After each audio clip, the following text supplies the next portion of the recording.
Assalamualaikum warahmatullahi wabarakatuh. Saya Syafrina Aisyah dengan NIM 23140001. Di sini saya akan membahas materi tentang komunikasi interpersonal. Nah, yang pertama-tama di sini saya membuat komunikasi sangatlah penting dalam hidup kita. Dalam artian, memang komunikasi sangatlah penting dalam hidup kita karena manusia adalah makhluk sosial. Walaupun dia sendirian, tetapi dia akan tetap berkomunikasi. Dia akan membutuhkan komunikasi dengan orang lain agar bisa saling berinteraksi satu sama lain.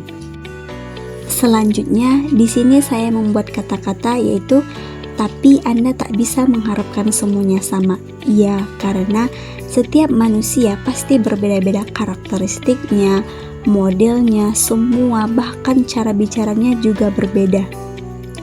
Nah, masuklah kita pembahasan saya yaitu bagaimana sih komunikasi interpersonal itu? Baiklah, kita simak bersama-sama. Baiklah, sebelum kita bahas ke komunikasi interpersonal, berikut adalah beberapa prediksi tentang komunikasi interpersonal. Di sini saya mencantumkan komunikasi interpersonal adalah proses pertukaran informasi, ide, pendapat, dan perasaan yang terjadi antara dua orang atau lebih. Komunikasi ini bisa terjadi secara tatap muka, melalui media sosial, atau melalui media komunikasi lainnya. Komunikasi interpersonal merupakan salah satu jenis komunikasi yang paling penting dalam kehidupan manusia. Komunikasi ini memungkinkan kita untuk membangun hubungan dengan orang lain, menyelesaikan masalah, dan mencapai tujuan bersama. Di materi saya ini, saya mencantumkan juga tujuan dari komunikasi interpersonal.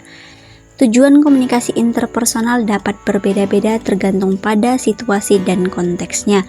Namun, secara umum, tujuan komunikasi interpersonal adalah untuk membangun hubungan, menyampaikan informasi, mengubah perilaku, menyelesaikan masalah, dan mencapai tujuan bersama.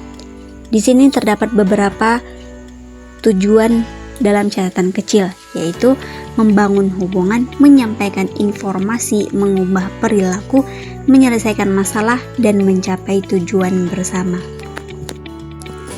Nah, selanjutnya terdapat unsur-unsur komunikasi interpersonal. Baiklah, kita simak bersama-sama. Unsur-unsur komunikasi interpersonal adalah pengirim pesan, penerima pesan, pesan, media komunikasi, umpan balik, dan gangguan. Pengirim pesan adalah orang yang menyampaikan pesan, penerima pesan adalah orang yang menerima pesan, sedangkan pesan adalah informasi, ide, pendapat, atau perasaan yang ingin disampaikan. Sedangkan media komunikasi adalah alat yang digunakan untuk menyampaikan pesan, dan umpan balik adalah respon dari penerima pesan terhadap pesan yang disampaikan. Gangguan adalah faktor-faktor yang dapat menghambat komunikasi seperti kebisingan, gangguan sinyal atau noise, atau perbedaan bahasa. Nah, di sini saya juga membuat sebagai pengirim pesan, penerima pesan, pesan, media komunikasi, umpan balik, dan gangguan. Selanjutnya, saya akan membahas materi saya tentang jenis-jenis komunikasi interpersonal. Di sini terdapat 4 jenis-jenis komunikasi interpersonal. Yang pertama, komunikasi verbal, kedua, komunikasi nonverbal, ketiga, komunikasi tertulis, dan yang keempat, komunikasi lisan. Kita simak bersama-sama. Komunikasi verbal. Komunikasi verbal adalah komunikasi yang menggunakan kata-kata baik secara lisan maupun tertulis. Misalnya di komunikasi secara langsung dengan bertatap muka. Selanjutnya, komunikasi nonverbal adalah komunikasi yang menggunakan bahasa tubuh, ekspresi wajah, dan nada suara.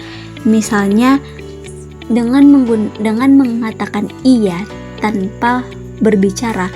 Menganggukkan kepala adalah salah satu gaya bahasa tubuh. Selanjutnya, komunikasi tertulis. Komunikasi tertulis adalah komunikasi yang menggunakan media tulisan seperti surat, email, atau pesan teks. Nah, itu adalah salah satu contoh ataupun beberapa contoh dari komunikasi tertulis. Selanjutnya, komunikasi lisan. Komunikasi lisan adalah komunikasi yang menggunakan media suara seperti berbicara atau telepon. Nah, selain saya membahas tujuan, unsur, jenis-jenis, di sini saya juga membahas hambatan komunikasi interpersonal.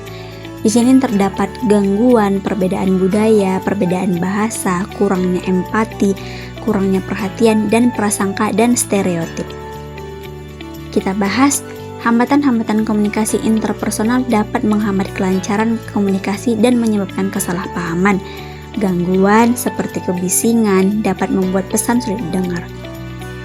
Perbedaan budaya dapat menyebabkan perbedaan dalam cara orang berkomunikasi. Perbedaan bahasa dapat membuat orang sulit memahami satu sama lain. Kurangnya empati dapat membuat orang sulit memahami perasaan orang lain, dan kurangnya perhatian dapat membuat orang merasa tidak dihargai. Prasangka dan stereotip ini dapat membuat orang menilai orang lain secara tidak adil. Nah, kadang orang-orang akan menanyakan bagaimana sih tips meningkatkan komunikasi interpersonal. Saya bahas, di sini saya mencantumkan tips meningkatkan komunikasi interpersonal. Ada banyak tips yang dapat membantu meningkatkan komunikasi interpersonal. Dengan cara dengarkan dengan penuh perhatian, berkomunikasi dengan jelas dan ringkas, bersikaplah empatik, berikan umpan balik yang konstruktif, hindari prasangka dan stereotip, bersikaplah terbuka dan fleksibel. Dengan menerapkan tips-tips ini, kita dapat meningkatkan kualitas komunikasi dan membangun hubungan yang lebih kuat dengan orang lain. Mungkin dengan semua tips ini kita bisa mencontohkannya ataupun bisa memberi manfaat bagi kita semua yang melakukan komunikasi interpersonal. Nah, dari semua pembahasan materi saya, pasti di sini saya akan membuat kesimpulan dari komunikasi interpersonal. Kesimpulannya itu, komunikasi interpersonal adalah proses pertukaran informasi, ide, pendapat, dan perasaan yang terjadi antara dua orang atau lebih. Selanjutnya, komunikasi interpersonal merupakan salah satu jenis komunikasi yang paling penting dalam kehidupan manusia. Tujuan komunikasi interpersonal dapat berbeda-beda tergantung pada situasi dan konteksnya. Unsur-unsur komunikasi interpersonal adalah pengirim pesan, penerima pesan, pesan media komunikasi, umpan balik, dan gangguan. Jenis-jenis komunikasi interpersonal dapat diklasifikasikan berdasarkan media yang digunakan untuk menyampaikan pesan. Hambatan-hambatan komunikasi interpersonal dapat menghambat kelancaran komunikasi dan menyebabkan kesalahpahaman. Ada banyak tips yang dapat membantu dalam meningkatkan komunikasi interpersonal. Jadi, komunikasi interpersonal ini sangat cocok bagi orang yang introvert ataupun yang tidak mempunyai relasi. Sebenarnya dia mempunyai relasi, tetapi ada kaitannya dengan kepribadian dia seperti introvertnya bagi dirinya sendiri. Nah, itu saja pembahasan materi saya pada kesempatan kali ini. Kurang dan lebihnya saya mohon maaf. Sekian dari Syafrina Aisyah. Terima kasih. Assalamualaikum warahmatullahi wabarakatuh.